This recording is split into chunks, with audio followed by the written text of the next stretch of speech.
Aqui é o João do Alguma Coisa Eu Sei, tudo beleza? Pessoal, então, dando sequência aí nessa série de vídeos. Esse vídeo aqui é a última parte, tá? Dessa série. Então eu vou finalizar com esse vídeo. E é o seguinte, pessoal, vamos falar aqui alguma coisa que faltou eu dizer. Todos esses tabloides sumérios, pessoal, esses escritos cuneiformes, eles foram escritos por um pessoal que viveu na região da Suméria, né?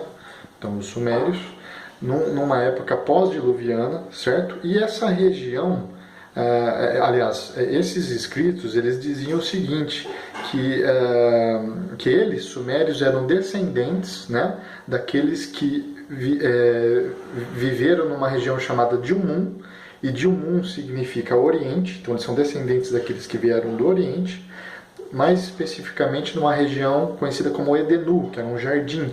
E Edenu é semelhante a Éden, é um jardim entre aspas, né? Era, vamos dizer assim, uma região muito farta no sentido de agricultura, né? A questão dos frutos, era uma região muito, vamos dizer assim, abençoada, né? Nesse sentido. Então eles são descendentes, eles diziam ser descendentes daqueles que vieram de Dilmun, né? Mais precisamente de Edenu, que é o Éden, né? E toda essa macro-região era conhecido como Eridu. Então é como se fosse a primeira cidade, vamos chamar assim, Eridu, né? E em homenagem a esse Eridu, no período pré-diluviano, eles edificaram a cidade Eridu no período pós-diluviano, que é o período da qual coincide com essas datações cuneiformes dessa história toda, né, dos sumérios aí, tá? Então eles criaram essa cidade Eridu, né, mas em homenagem a uma Eridu que já existia, né, antes do dilúvio. Só que esses achados, esses tabloides, remetem a Eridu do pós-dilúvio, certo? Então é isso que eu precisava dizer para contextualizar. Então vocês veem que é a mesma história, só que contada sob uma ótica diferente, né? E inclusive depois você tem o Enuma Elish, né, dos babilônicos, né, aquelas 7 tábuas da criação, onde também é a mesma história, só colocar algumas alterações. Lá eles dão protagonismo para Marduk, né? Então não é um que um plagiou o outro, cada um alocou a história à sua cultura, né? Só que no caso da Bíblia é a revelação divina de como de fato foram os acontecimentos, né? Então, assim, inclusive lá nos cuneiformes sumerianos, eles falam que o primeiro ser criado era o Adapa. Adapa vem de Adão, né? Então, alguém pode... então, o que eu quero que vocês entendam? Deus criou Adão e Eva. Aí alguém pode dizer, mas Adapa é citado pelos sumérios, né? Anos antes, centenas de anos antes. Lógico, Satanás ele acompanhou o processo da criação desde o início, até antes. E isso tem a ver, inclusive, com a sua rebelião, né? Mas não quero entrar muito nesse mérito agora, sua rebelião contra Deus. Então ele acompanhou o processo da criação desde os primórdios, ele conhece os nomes, ele conhece as histórias, ele conhece tudo, né? E bastou ele pegar e distorcer um detalhe aqui e outro ali para montar todo um engano desde os primórdios, né?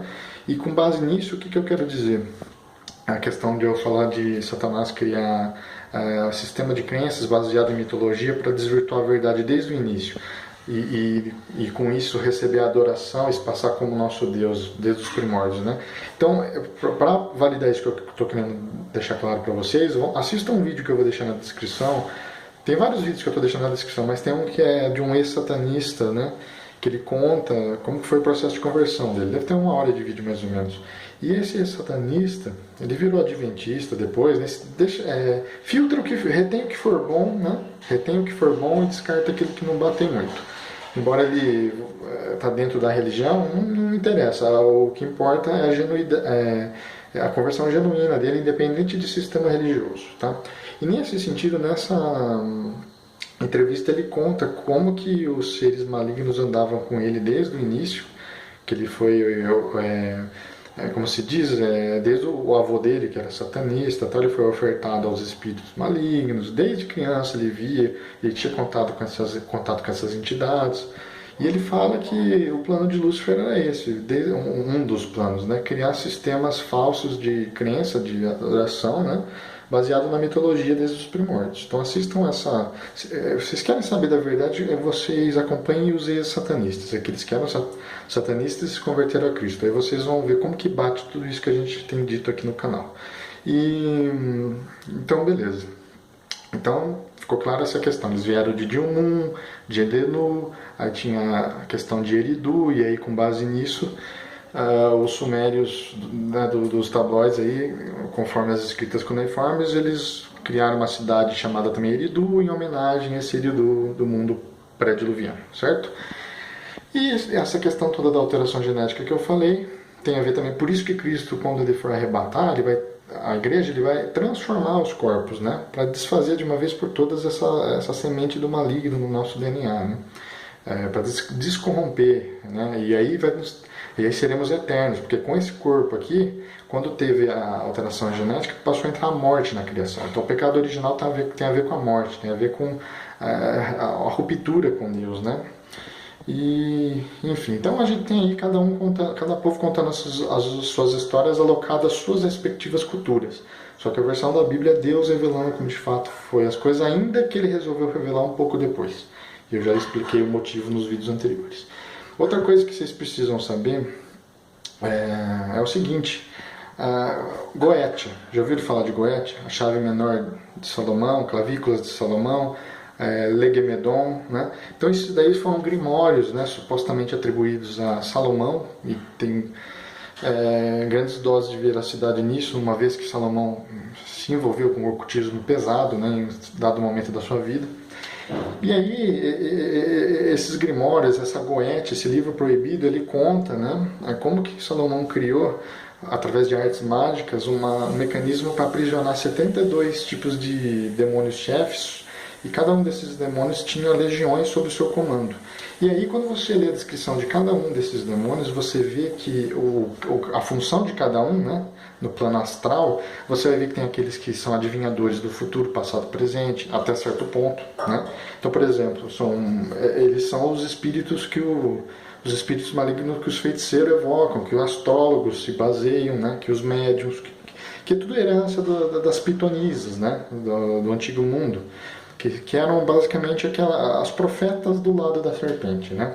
Sob certas condições, a serpente ela dava aí o domínio para esses magos do antigo mundo invocar esses espíritos e ter aí revelações do passado, presente e futuro até um certo grau.